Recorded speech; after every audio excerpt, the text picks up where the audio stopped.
Good morning. Welcome to Line by Line Bible Studies. Continuing Hosea chapter 5, verse 11. And let's pick up the verse.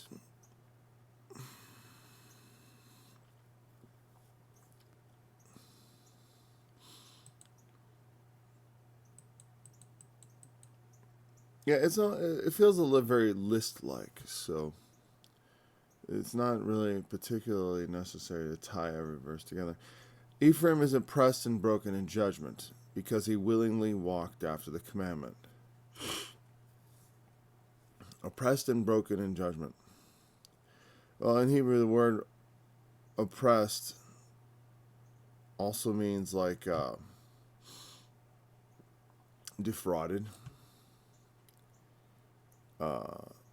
Like so. That's I think that's the word I'm looking for. It means like defrauded. Like they use it for extortion sometimes and stuff.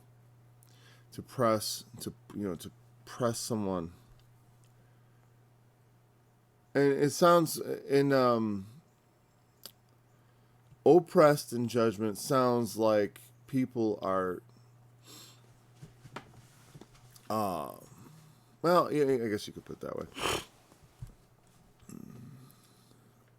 Because I guess I see this verse as, he willingly walked after the commandment. The judgments they receive, I wasn't going to say it this way, but I guess you could say they are oppressive. They're oppressed in judgment. And they, but also you could see it in the sense of like the judgments they rob them. I like that better, because it's the idea of oppression. Like when you have a judgment is against you.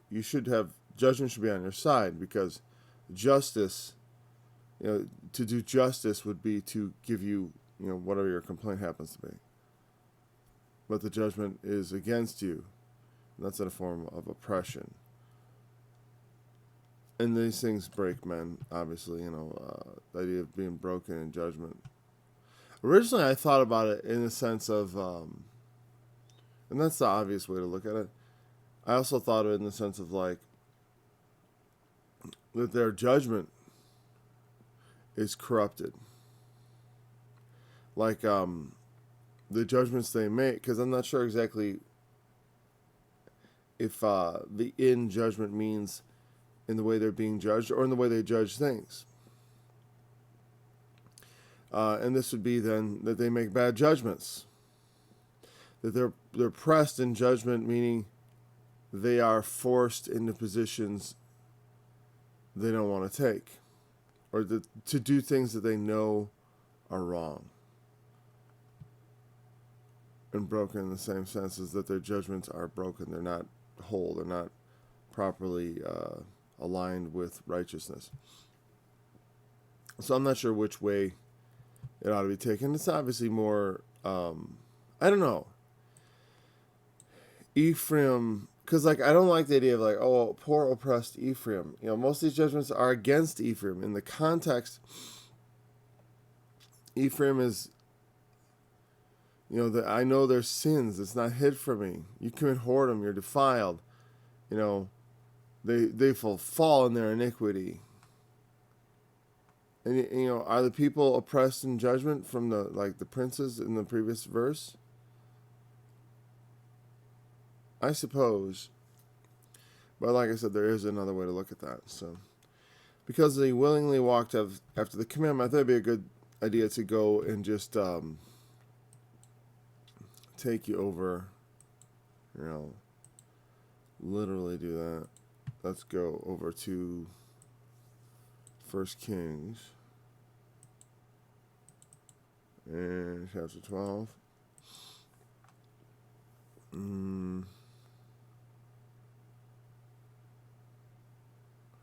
Here's an interesting thing.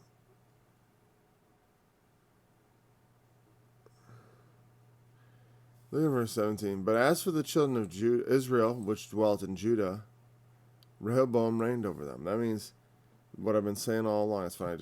I didn't actually expect this verse to be here, but this is a good verse. It's kind of out of place in our conversation right now. But I've been saying over and over how that they were present in Israel, in Judah, among the Jews, children of Israel. And it wasn't just like this clean separation of like all the tribes in the north and then Judah and Benjamin in the south.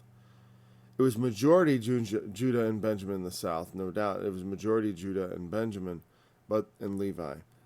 But there was also children of Israel that dwelt in the cities of Judah. They didn't like go back to Israel over their tribal thing, because the tribal distinctions in Israel were minimal. There's no intermarrying taboo between the tribes of Israel.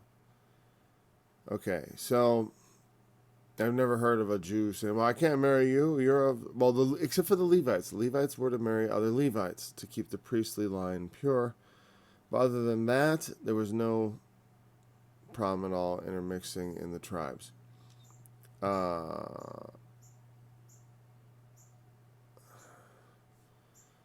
Israel rebelled against the house of David. This is a good chapter to read if you're interested in kind of catching up on those ideas.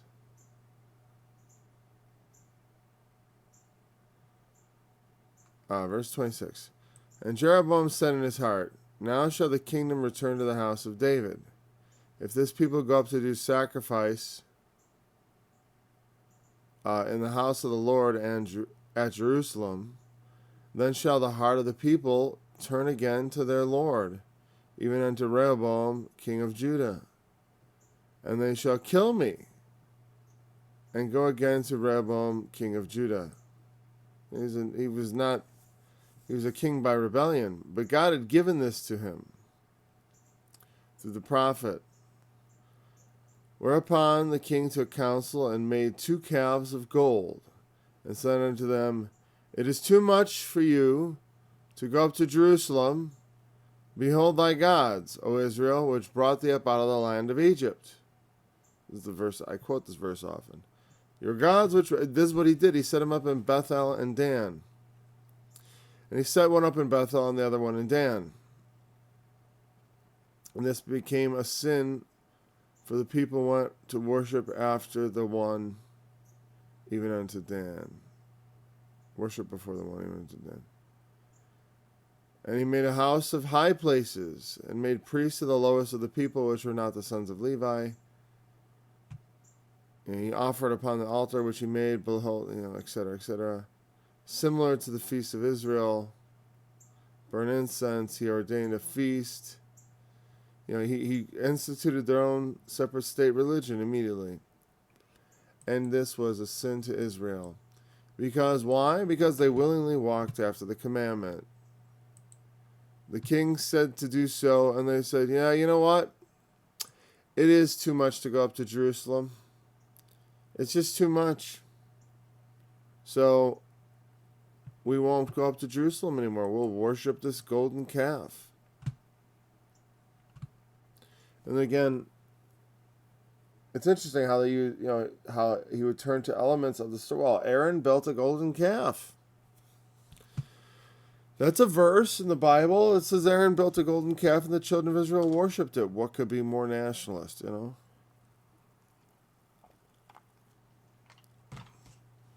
right.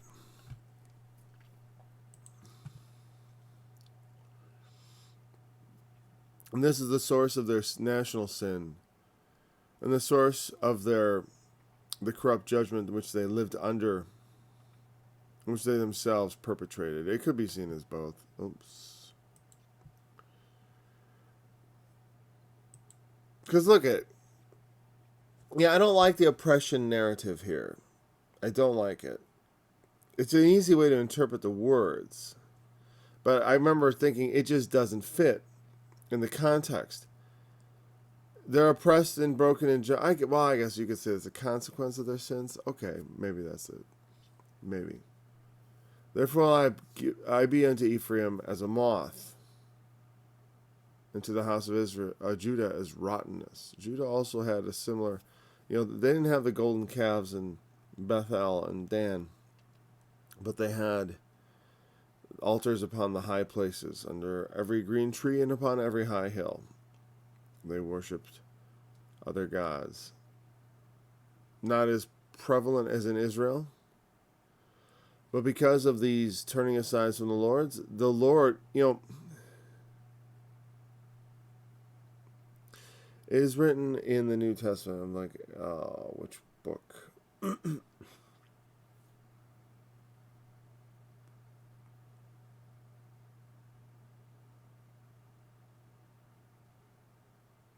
Oh, 2 Peter chapter 2. It would have been better for them not to have heard the gospel or heard the holy commandment than after having heard the holy commandment to turn from it. The presence, it's better in a sense for the heathen who know not God, because they know not God. They're ignorant. That's a sort of a cloak. If I'm judged on my sins, no matter who you are, no matter how much your conscience is maybe broken and not right, maybe you don't have good judgment. Maybe your conscience is seared and you don't think you do wrong. They have their consciences seared with a hot iron, it says in one place. There are things we do that we violate some standard of what we know is right or wrong. And we do that because we don't know right from wrong, but we have a sense inside. Like if we judge someone else, someone who harms us, and we take offense, our conscience will take that into account. And it says in the scriptures that in judgment, our conscience will bear witness against us. Because if someone steals from me and I'm angry because they stole from me, I'm bearing witness to the fact that it's wrong to steal. And therefore God will judge me on that basis alone. There is no necessity of 10 commandments or of the law of God or any such thing. I don't need that to be judged. But what Paul says in the New Testament about the law is that the law makes sin exceedingly sinful. And also it increases sin. Because things which otherwise, he says, without the law, I was all right for a while at one time. But then the commandment came and I became guilty. Meaning the commandments of God lay out a standard of righteousness, which we then have we have greater potential to fail because it goes beyond what our conscience necessarily would tell us. If God does not reveal himself to us, it's hard for us to know God. Though according to the Apostle Paul, in a sense, we are without excuse because the eternal power and Godhead is known to men. I think that when the early settlers came to North America, there was a lot of interest in the Indians' religion was a little bit different than it was in Bronze Age. Though you had in South, I say Indians, I should say the North American natives, their religion was a little different than, let's say, the Central American natives and stuff. Because they did have gods down there. Well, and they made idols to them, and their gods are pretty awful, actually.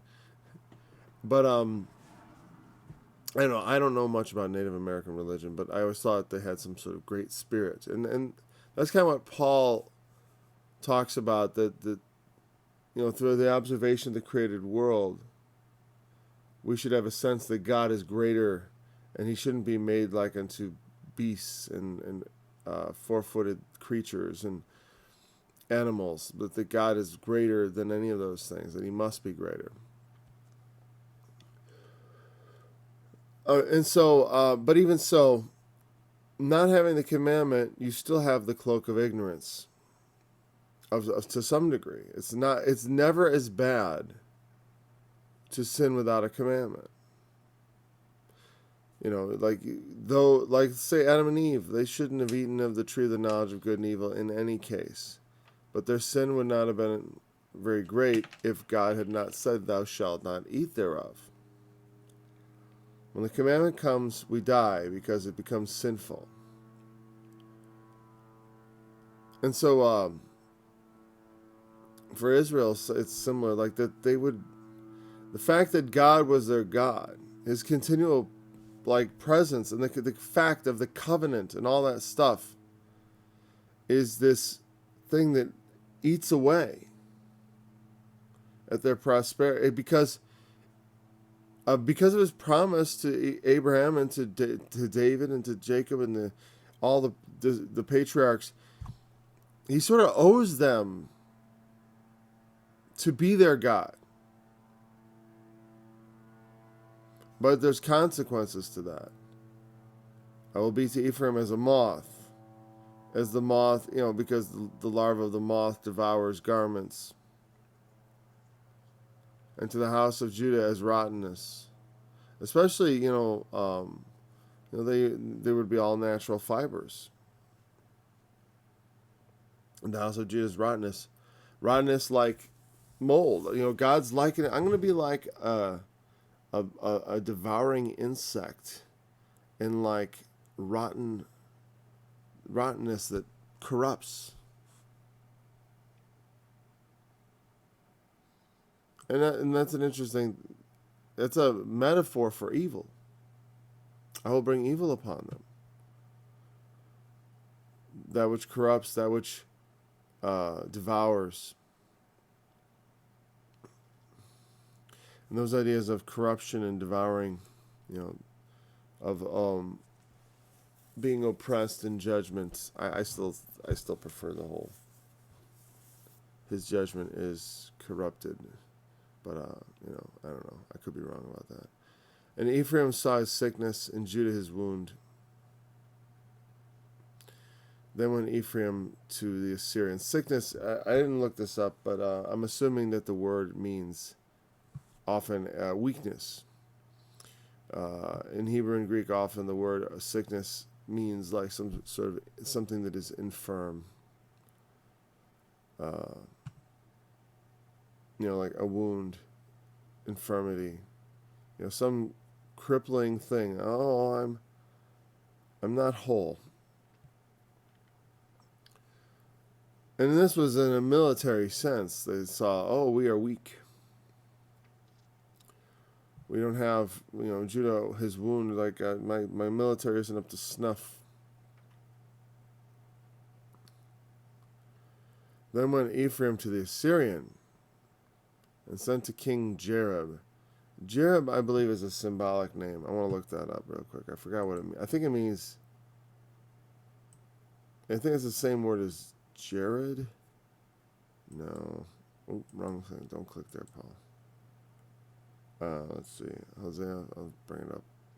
I feel like if I'm looking something up and you see me doing it, it's more interesting than if you can't see me doing it, right? I think that's so. Because even this is more interesting than just watching me do it from the other side. So, verse 12, sickness,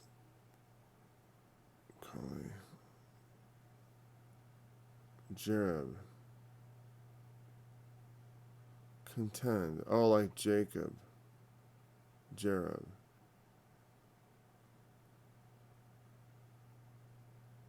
The name means let him contend. The name of an Assyrian king. I don't know if that's his literal name or just a symbolic name given to him in Hosea. I don't know if that... See, some people would say... Like, let's say that there was never a king in Assyria named Jareb. And say, see, the Bible's not historically accurate. He may not have been trying to be historically accurate. It may be some sort of pun in his own language that makes sense to them. A lot of times people just assume things about stuff they read without understanding why it was written. And that's... You think about how difficult it is to make your way through Shakespeare. And then imagine Shakespeare in another language, except Shakespeare 2,000 years before Shakespeare in another language. And so what I'm saying is, like, you don't know what kind of idiomatic necessarily, though it seems fairly straightforward, but still, they're afraid. And if you ever read a, like in the Hebrew, if you get a Hebrew text that has like the words translated in the order they're given, you'll see that there's a lot of the syntax is very different from ours, and so it makes it something like quite a bit of education to be able to translate that, and even so, it's across such a distant time period that you have to be somewhat skeptical, and so context becomes very important in understanding everything. The contending king, the contender, they sought out a contender, as I like. That's the way I like to look at it. Like, they went to someone who looks strong. And that's the idea here. That's their takeaway, is that walking after the idols made them judgment broken or oppressed in judgment. And then they see that there's something's not right. Things are going wrong for us. We're weakening. So they look around like, well, who's getting stronger? The king of Assyria. We'll be his friends. We'll be friends with the king of Assyria.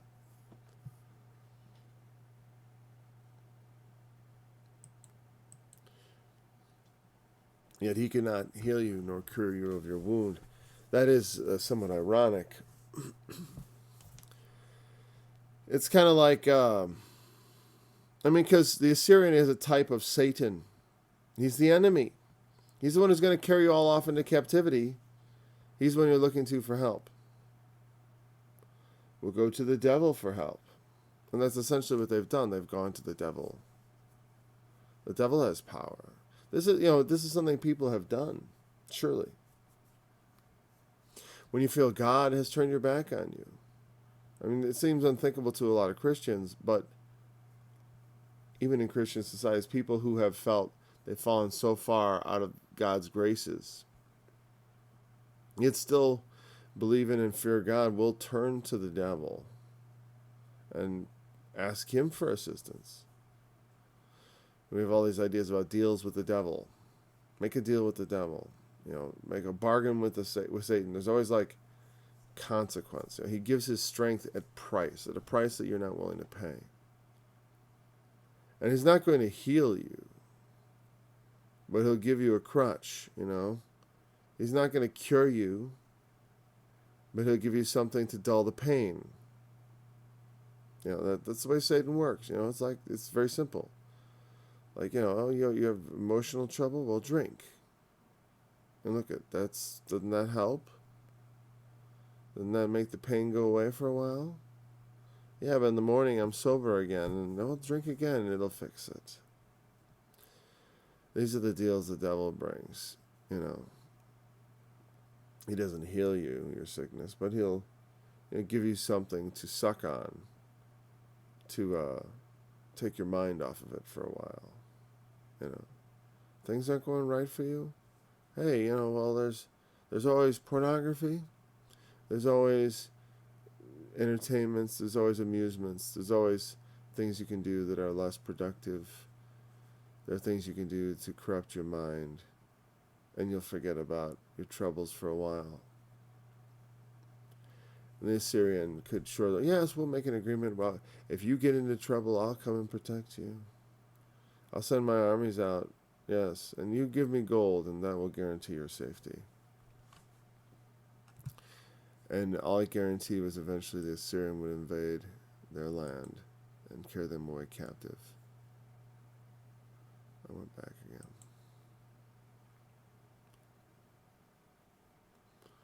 For I will be unto Ephraim as a lion, and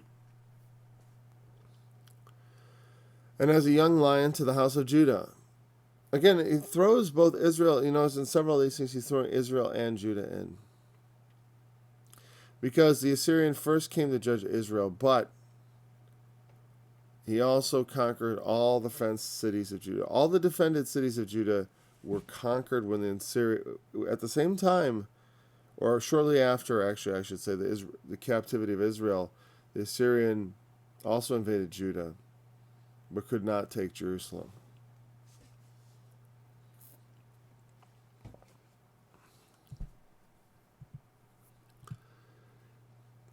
For I will be unto Ephraim as a lion, as a young lion to the house of Judah. Even I, will tear and go away. I will take away, and none shall rescue him. And because the very Assyrian, even Satan himself, is God's instrument. The Assyrian was, O Assyrian, the rod of my anger, and the staff in their hand is my indignation, according to Isaiah. The power of the, they seek to not the Lord, but to some earthly power. And God uses that very power to bring about his judgment. So they seek healing from the one whom God has ordained to destroy, from the one whom God has ordained to be the lion to them. I will be unto Ephraim as a lion. I will tear and go away. I will take away, and none shall rescue him. That's the idea of they attack, and then I don't know which kind of lion, if lion's this, but it almost sounds like an animal that would attack, and then to avoid injury, wait for the prey to die. Wound and go away. I will take away. That's another thing they do, is sometimes they just drag you off. Especially the young, right? They just snatch them and run away. And none shall rescue him. That's what happened to Ephraim. In fact, what you could say is what happened to Judah is, this looks like an inversion. The young lion, I think, is more likely to exhibit this behavior. That's just a guess. I don't know a lot about lions. But I do know this about the history of the Assyrian. The Assyrian tore, you could say, at Judah and then went away. He did not utterly destroy him. He wounded him and ran off.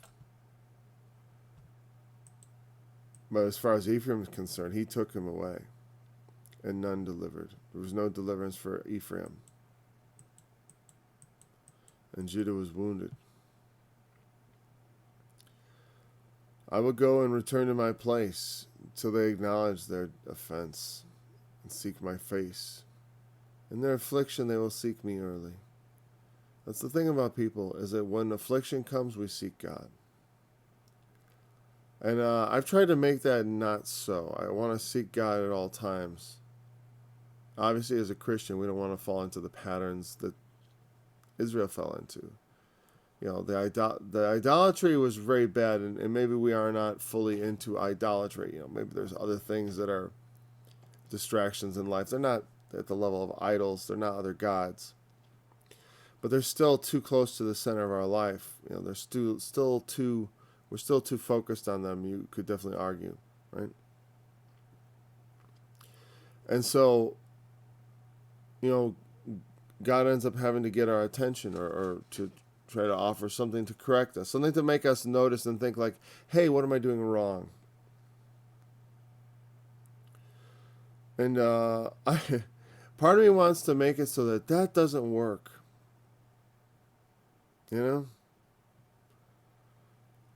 And by that, I mean by giving such attention to God and to seek him so much, and to be so accepting of life's troubles, and open to God's, to his word, that the chastisement is no longer like a thing that is necessary, but only that I should listen and hear. That I would just seek the Lord and then listen to what the Spirit says, to what I already know is right. The Word is in me. I know what's right.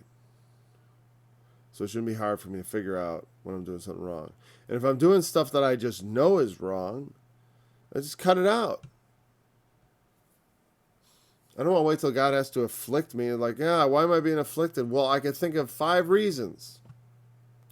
I want to be like Job. Like, I don't know. I don't think there's any reason. Must just be the way things is. God just wants me to... The way things is, Paul, seriously. Must be just be the way things are. God wants to... God, naked came I into the world, and naked go I out. Blessed be the name of the Lord. I don't know why I'm suffering. But I'm not being punished for sin. That's what I want to say. And people's, God's saying I'm going to withdraw from them or return to my place. And that sounds weird because it's like, does God really occupy a place? It's like a metaphor. He's not going anywhere. But from their perspective, he's going away from them. He's not present with them.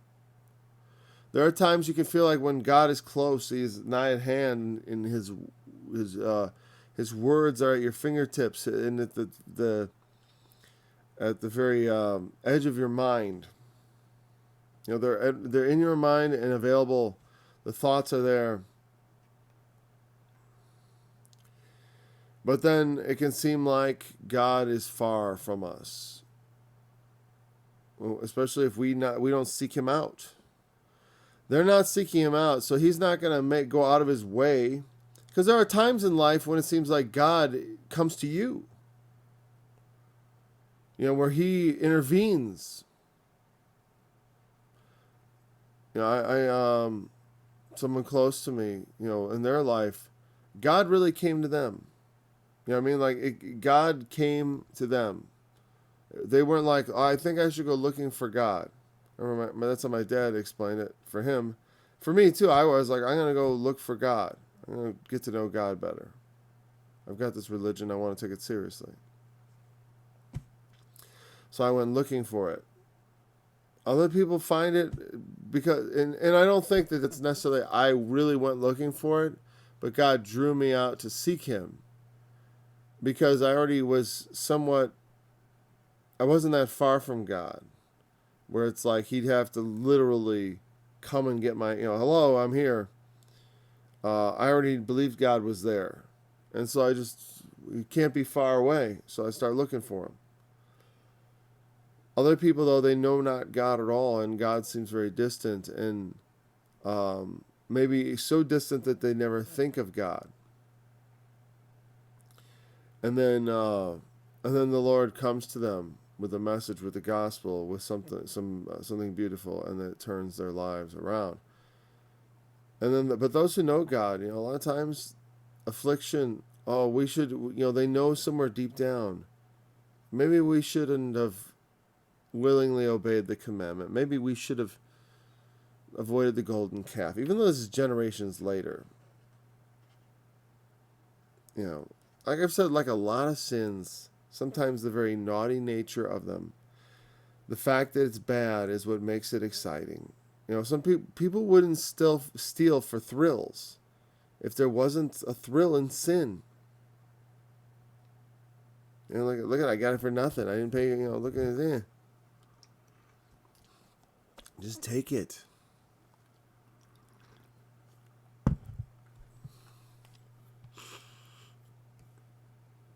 Well, when suffering begins, also we're like, oh, where's God? God, hello? Are you there? But it's not just come and save me. It's acknowledge your offense. We need to acknowledge our offenses to God. And it's not bad to do it to each other also, to acknowledge your offense. Confess your sins one to another. Because it helps people to know each other. Meaning, it draws people closer to know things about each other. It's not always so comfortable. And I definitely say be careful about who you talk to and what you tell them. Because not all men are safe. You can't confess safely to just anyone. Some people are not. Good choice. Let's go on to the next chapter. Verse 6 verse 1. Come, let us return to the Lord. For he hath torn, and he will heal us. He hath smitten, and he will bind us up. After 2 days he will revive us. In the third day he will raise us up, and we shall live in his sight. Then shall we know, if we follow on to know the Lord. His going forth is prepared as the morning, and he shall come to us as the rain, as the latter and former rain unto the earth. Okay. So our focus will be for a little while these 3 verses. Yes, let us, this makes me think of a song someone sent me a long time ago, Hosea 1. Right? It's a nice verse. Let's return to God. He hath torn things, he's let bad things happen to us. And even sent, let bad things happen, maybe even ordered bad things happen to us. He has torn. O Assyrian, the rod of my anger. And Satan himself is also like God's rod.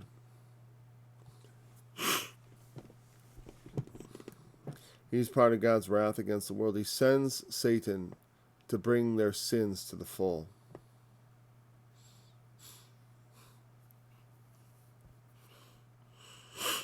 Because before the Assyrian carries you into captivity, before he destroys you with the sword, he seduces you with promises of protection and stability, peace. Hold on a second. Okay, itch.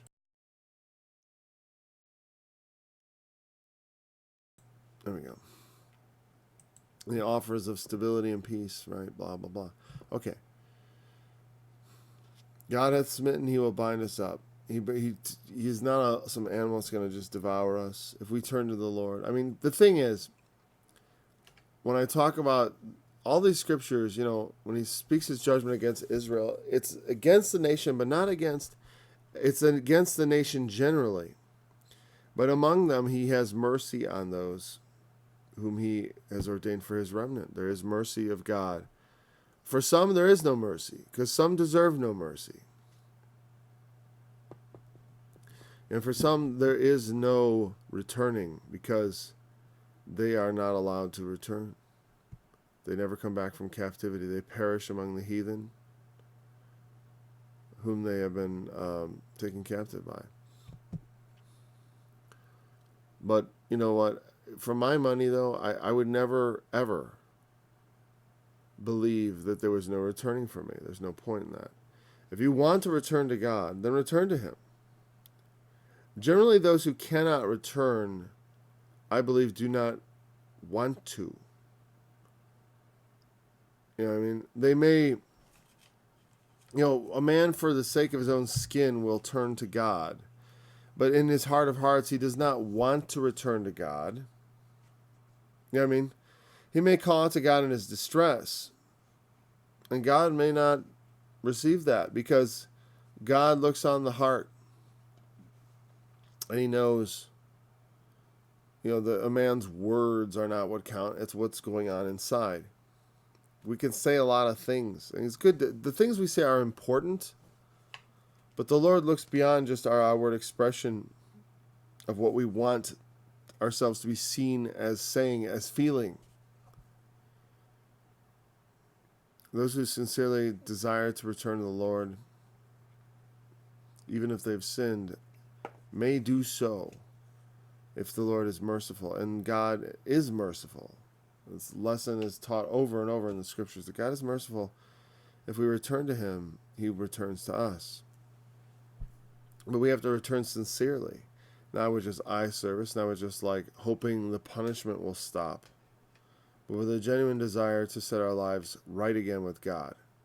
And he will heal us. This next scripture, after 2 days he will revive us, and the third day he will raise us up, and we shall live in his sight. That seems very summary. Like, it's just like, oh, yeah, he will just 2 days, blah, blah, blah. And this is seen like the third day he will raise us up. Seems a lot like a reference to the resurrection of Christ, and it is. And also, it can be seen as a reference to the millennium. It certainly is a prophecy. It's always caught my mind, captured my imagination. And if you put a day for 1,000 years, because the day with the Lord is as 1,000 years, and 1,000 years is a day. That's where you get the idea. That's why the year 2000 was so fascinating to people. Well, but I even at the time I said, why do we count 2,000 years from when he was a baby? Why not count 2,000 years from his resurrection, from his ascension?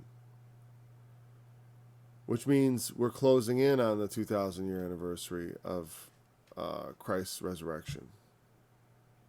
It'll be sometime around 2027. I don't know exactly when, because I've never been able to, because it never says exactly how old Jesus was at certain parts in the Bible. It's not exactly clear when those things happened. Around 30 years old. So they figure around, he was crucified around 30. So it could be 2030. That would be 2,000 years. And I'm not saying that is the end, or that that's going to be the beginning of the end times. But this prophecy does make one wonder. I mean, it's just like when the 1,000-year anniversary of Christ's birth, when around the year 1000, people were very much excited, like something's going to happen. And there was definitely things did happen. There was the Black Plague and all that, or the Black Death. I forget which plague there was. There was a major plague around that time. There were major upheavals in Europe, in Christendom. But again, it was from his birth, and that's sort of a Mary focus to things. It's a kind of a Catholic focus to think from when he was born. I do prefer to think of when he went from left. But once we get past that window will be closed, Once we get past that little window of that interpretation of this prophecy will close. And that's all. The window will close. Or something will happen. I don't know. But it could be something. It's definitely something. It's one of the reasons at this stage of my life, I'm becoming very conscious of fitness, because I think that if I'm going to offer up my life to God, I want it to be a life worth losing. If I'm going to offer my body to God, I want it to be a healthy body. If my blood is going to be spilled, it's going to be spilled out of veins that pump, with a strong heart that pumps blood fast through it. I mean, like, I don't want to be something that's ready to die anyways. Something that's already dead. Also, like, what if I needed to walk, like, travel distance on foot? What if all the upheavals cause major things? And what if God calls me, all right, Paul, get up, go. Time to go. I want to be physically ready to endure hardship and challenges. So I am preparing as if those things could come about. And I think that it is wise to do so, because I don't know that there is any I don't think that, like, after that time you should just breathe a sigh of relief. Oh, it'll never happen. And this is not a real specific prophecy. It's not like, the Messiah shall come, and then after 2 days he will revive us, and the third day he will raise us up. And we shall live in his light. Raise us up because the resurrection comes at the coming of Christ. In the third day. Now, this is interesting, because here's a thought. Some people are obsessed that they'll say, like, oh, Jesus wasn't crucified on Friday. He was crucified on Wednesday because he was in the grave for 3 days. I will rise again the third day. I say, well, they mean after the third day. So he's got to be in the ground, like they will say, 72 hours exactly. Even though you don't have a day to be in the grave for a day, you don't have to be like taking it that way is not the way linguistically it is necessarily written. Like, you have to assume that when they say a day, they mean 24 hours. If I spend the whole day with my wife, I may not spend 24 hours with her. I may just spend the whole day. or just a greater part of it, or the most part of it, or I will spend more time with her than anything else. All right? So, but here's the thing, like, but if you take that 3-day thing, like, okay, it's got to be all 3 days, then maybe Christ returns after 3,000 years. And the third day he will raise us up. After 2 days he will revive us. After 2 days, in the third day, like after 2 days, does not mean like, okay, on the moment, on the 26th hour, something happens. Doesn't mean that. It just means sometime after that. So you can interpret that verse that way too. You could just say like, well, this means after 2 days. This is going to be at least 2. Or it could mean just like, it could mean after 3,000 years. It could just mean Christ could return. The end times could begin sometime after 2030. Anytime after 2030 up to 3,000. That's actually what this could, if you take it to be a prophecy of Christ's return and his millennium. But the third day he will raise us up. The reason why I don't tend to think that way, I do tend to think, I confess, like I said, I confess, like I think something exciting might happen in my lifetime. Exciting things are already happening in my lifetime, but something exciting in a very negative sense of the world, like the world could fall apart and everything could just go absolutely bonkers in my lifetime is what I really mean. But the third day, he will raise us up and live in his sight. After the resurrection, closely tied to the resurrection in the book of Revelation is the 1,000 years. They lived and reigned with Christ 1,000 years. So that does put sort of a bracket around that period in my mind, so that I do tend to think, okay, either it's going to be, something's going to happen in the next decade or so, or that's just a misinterpret. This does not refer to that at all. This prophecy has nothing to do with that. And it's just me looking at my times and saying, how can I imagine Christ coming in my time? There aren't a lot of witnesses. I mean, I take it to Revelation with the millennium, and that's about it.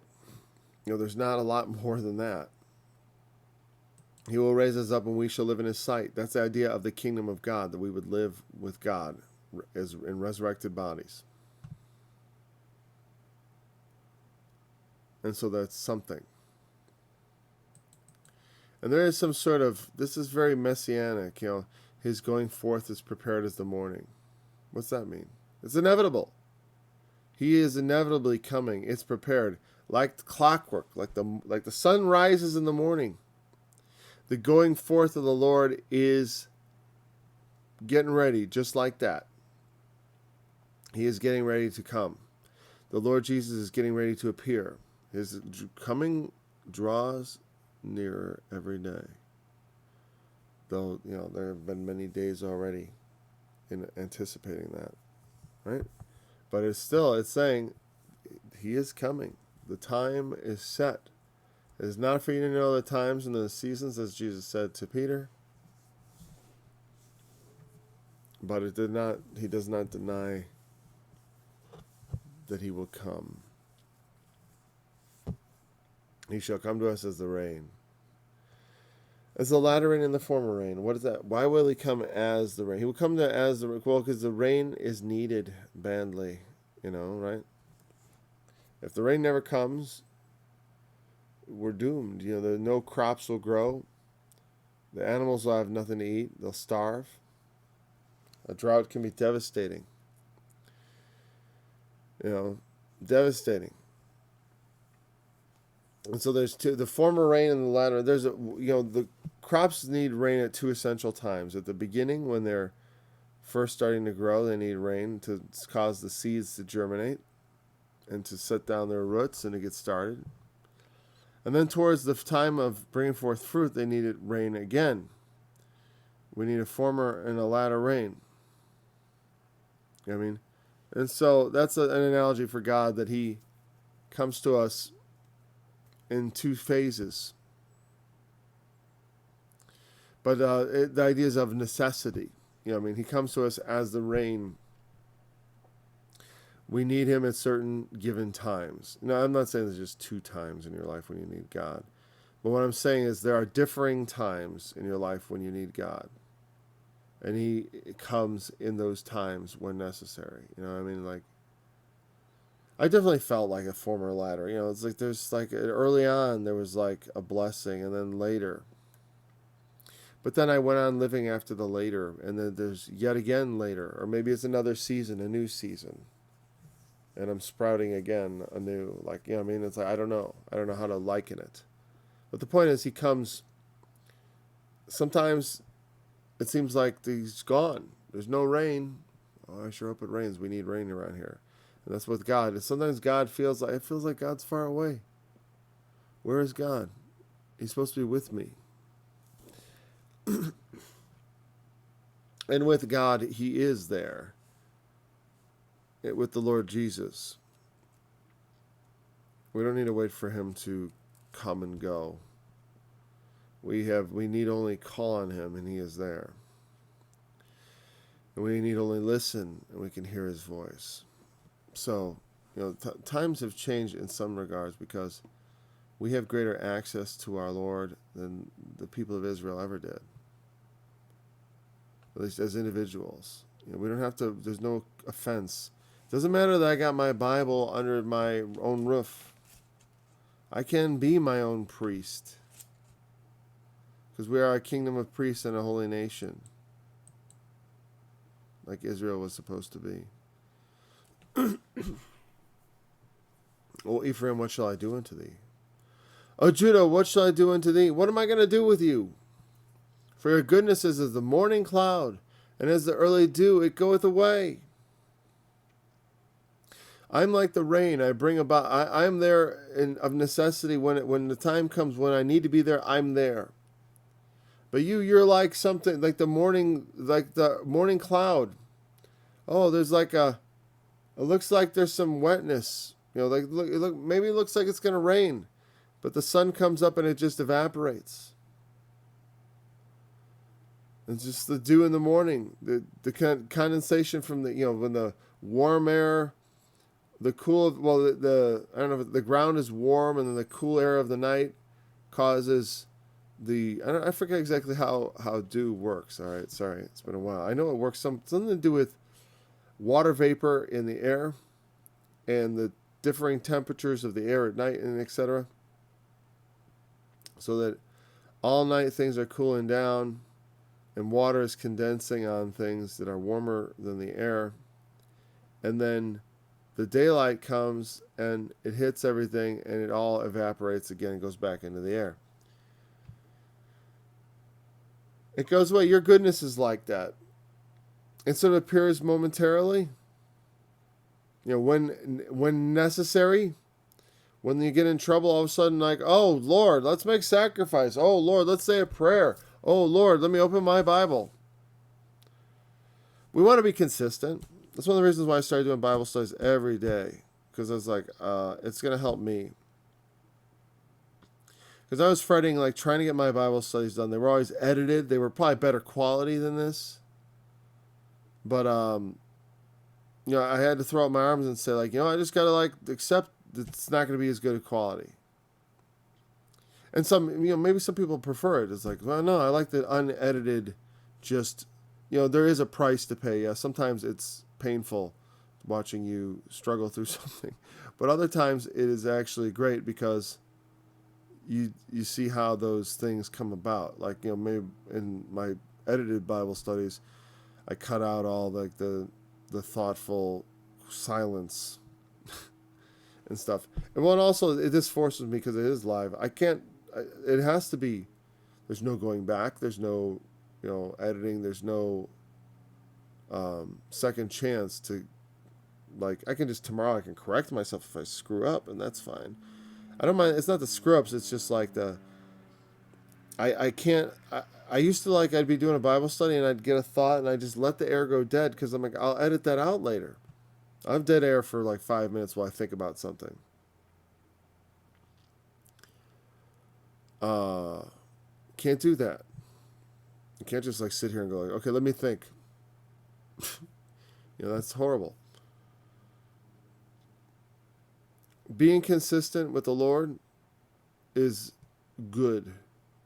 The reason as Christians we have chastisements is to get us into the right habits.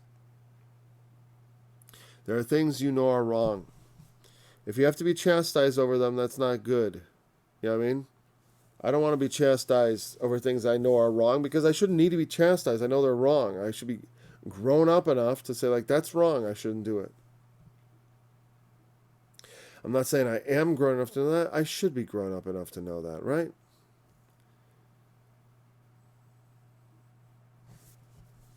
We all should. And maybe sometimes we're not. Well, grow up. I don't know. It's easy to say that, and I don't mean to be flippant. You could say it 1,000 times to me and it wouldn't have made a difference. But it would be better that you would hear that than that you would have to endure chastisement, which I've endured on a number of occasions. And, it's funny because it's like I didn't know all the ways in which the Lord could strike at my heart that would be painful and how painful they could be. I never really knew until it happened. And then all of a sudden, Lord, I don't want to endure this any longer. Let me rather amend my ways.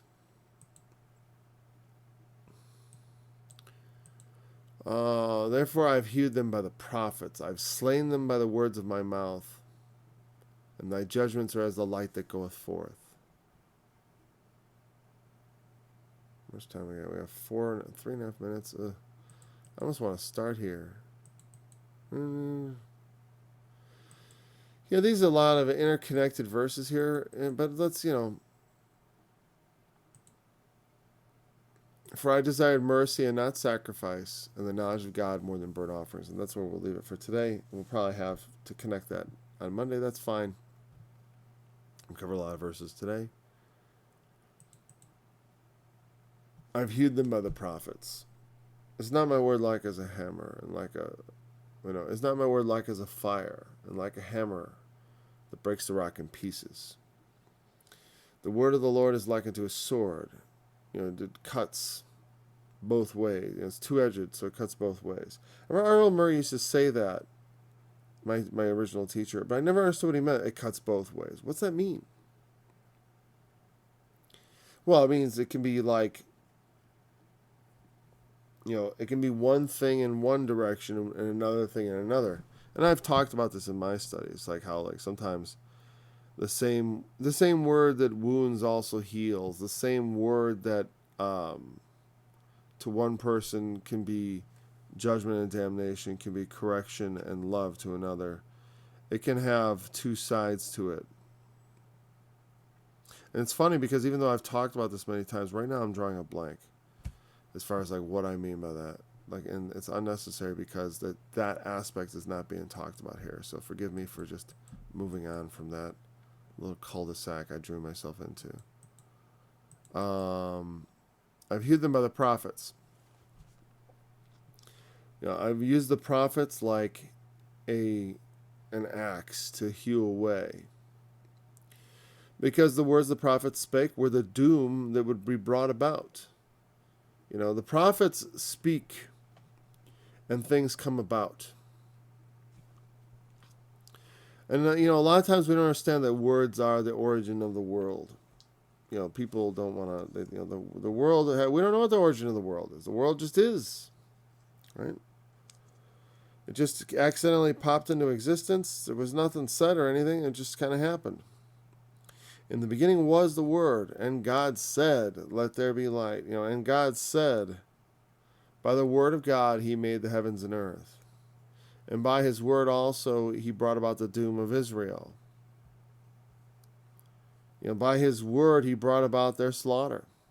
I have slain them with the words of my mouth. Because my words are what spoke what would be, what must be. He pronounced judgment against them, and then the judgment came about. He sent the prophets with words of doom, and then doom came. Thy judgments are as the light that goeth forth. You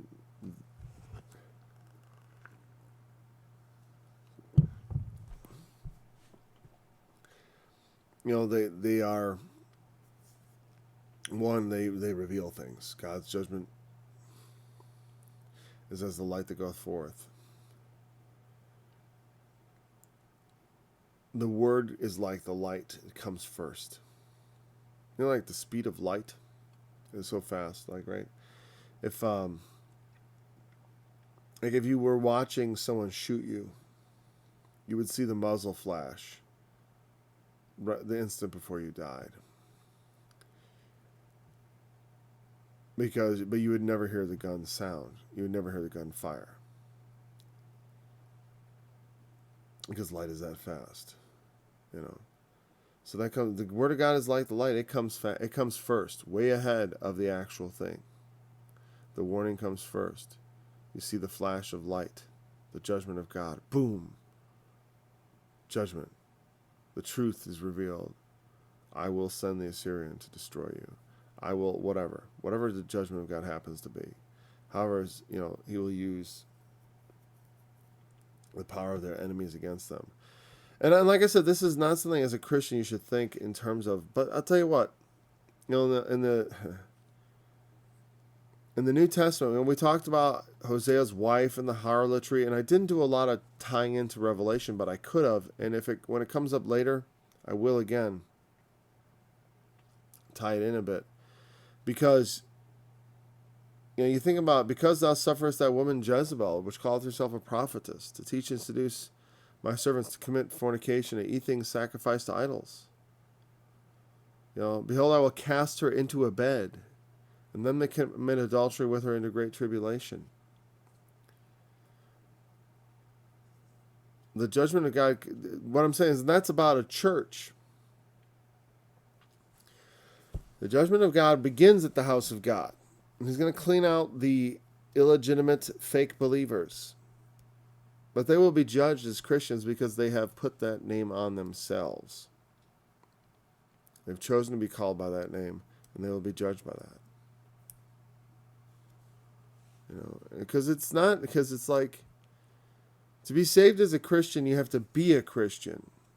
Just being named one doesn't make you one, and doesn't mean you get passed from judgment to life. In fact, it means by just claiming Christian without living it, you bring upon yourself perhaps the harshest judgment of all.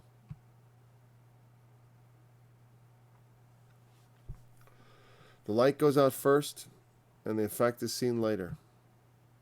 The prophets speak, and the word follows, the truth follows. For I desired mercy and not sacrifice, and the knowledge of God more than burnt offerings. This goes to what we talked about many times, and, you know, I see we're over, and we're going to conclude. We will have to talk about this anyways in connection with the next verse on Monday. But it has to, you know, God desires first, well, he would like to have mercy on us and have us show mercy also, obviously. And not have us make sacrifices for sins so that we could go back and sin some more.